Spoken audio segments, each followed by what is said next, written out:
গোৱালপাৰা চহৰত চিলনী চোৰৰ সন্ত্ৰাস। গোৱালপাৰা চহৰৰ এক্সিছ বেংকৰ সন্মুখৰ পৰা চিলনী চোৰে লুটি নিলে 8,50,000 টকা। গোৱালপাৰা চহৰৰ এই ঘটনাক লৈ তীব্ৰ চাঞ্চল্যৰ সৃষ্টি হৈছে। গোৱালপাৰা চহৰৰ বিঅচিস্থিত আৰক্ষীৰ যান-বাহন নিয়ন্ত্ৰণ কক্ষৰ সমীপৰ পৰা চিলনী চোৰে কেনেকৈ সংঘটিত কৰিলে এই ঘটনা।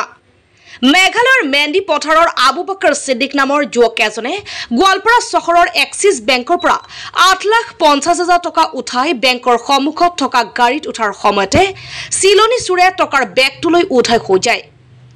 চিলনী চোৰে দৌৰি গৈ পূৰ্বতে ৰখাই থোৱা বাইকত উঠি উধাও হৈ যায়। লগে লগে গোৱালপাৰাৰ আৰক্ষীক অৱগত কৰোৱাত আৰক্ষীয়ে ঘটনাস্থলীত উপস্থিত হৈ তদন্ত আৰম্ভ কৰে।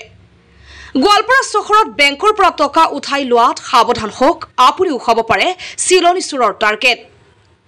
গোৱালপাৰা চহৰত এতিয়া আৰম্ভ হৈছে চিলনী চোৰৰ সন্ত্ৰাস। গোৱালপাৰা চহৰত আৰক্ষী গিজগিজাই থকা সময়ত চিলনী চোৰৰ সন্ত্ৰাসত আতংকিত হৈছে গোৱালপাৰা চহৰবাসী ৰাইজ।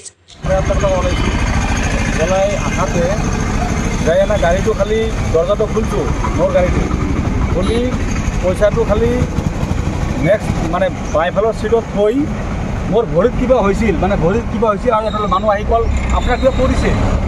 এই কথাটো কোৱাৰ লগে লগে মই পিছফালে চালোঁ, ভৰিটো খোজাওঁতে পইচালৈ গুচি গৈছে। কিমান টকা আছিলে? 8.5 লাখ টকা। এই এক্সিছ বেংকৰ পৰা উঠাইছিল পইচা? এক্সিছ বেংকৰ পৰা। 8.5 লাখ টকা ওলাইছিল। ওলাই আহাতে গাড়ীটো খালি দৰ্জাটো খুলছোঁ, মোৰ গাড়ীটো খুলি পইচাটো খালি নেক্সট মানে বাইফালৰ চিটত থৈ মোৰ ভৰিত কিবা হৈছিল আৰু এটা মানুহ আহি কল আপোনাৰ কিবা পৰিছে। এই কথাটো কোৱাৰ লগে লগে মই পিছফালে চালোঁ, ভৰিটো খোজাওঁতে পইচালৈ গুচি গৈছে। কিমান টকা আছিলে? 8.5 লাখ টকা। এই এক্সিছ বেংকৰ পৰা উঠাইছিল পইচা? এক্সিছ বেংকৰ পৰা। দুপৰীয়া 2:42 মান বজাত হঠাতে মোৰ বন্ধু মেণ্ডিস্থিত আবু বকৰ সিদ্দিকে মোক কল কৰিলে, বন্ধু মোৰ গাড়ীৰ পৰা 8.5 লাখ টকা চুৰি গ'ল। মই কোৰ্টত আছিলোঁ, মই পেছাত মই এজন অধিবক্তা। আহি লগে লগে 2 মিনিটত আহি পালোঁ। আহি পোৱাৰ পিছত এওঁ কান্দা কাটি আৰম্ভ দিছে। লগে লগে মই গোৱালপাৰা থানাৰ ওচিক ফোন কৰি জনালোঁ।